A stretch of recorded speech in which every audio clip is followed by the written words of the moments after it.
Fl-aħħar ġimgħa ingħataw 789 taħrika minn 5768 ispezzjoni marbuta mal-osservanza tal-miżuri tas-saħħa brabta mal-imxija. Dawn l-ispezzjonijiet saru minn uffiċjali tal-Pulizija, flimkien ma' uffiċjali ta' Transport Malta, uffiċjali mill-Awtorità Maltija tat-Turiżmu u mid-Direttorat tas-Saħħa Ambjentali.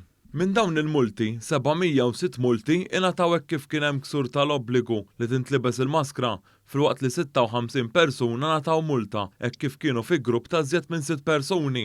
27 multa oħra ingħataw hekk kif kien hemm ksur ta' regolamenti għal stabbilimenti jew organizzazzjoni ta' avvenimenti mhux permessi skont l-avviż legali maħruġ mill-awtoritajiet tas-saħħa.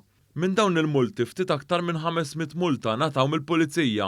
Matul il-jum tas-Sibt kien hemm iċ-ċelebrazzjonijiet ġewwa l-Ħamrun wara r-rebħa ta' Ħamrun Spartans fl-Logħba Valida mill-Kampjonat Premier kontra Hibernians. Hemmhekk il-Pulizija wkoll ħarġet il-multi. Il-ħadd wara nofsinhar il-Pulizija flimkien mal-uffiċjali ta' Transport Malta qabdu madwar 60 persuna, il-maġġoranza tagħhom anzjani jilagħbu t-tombla f'sala fil-Ħamrun.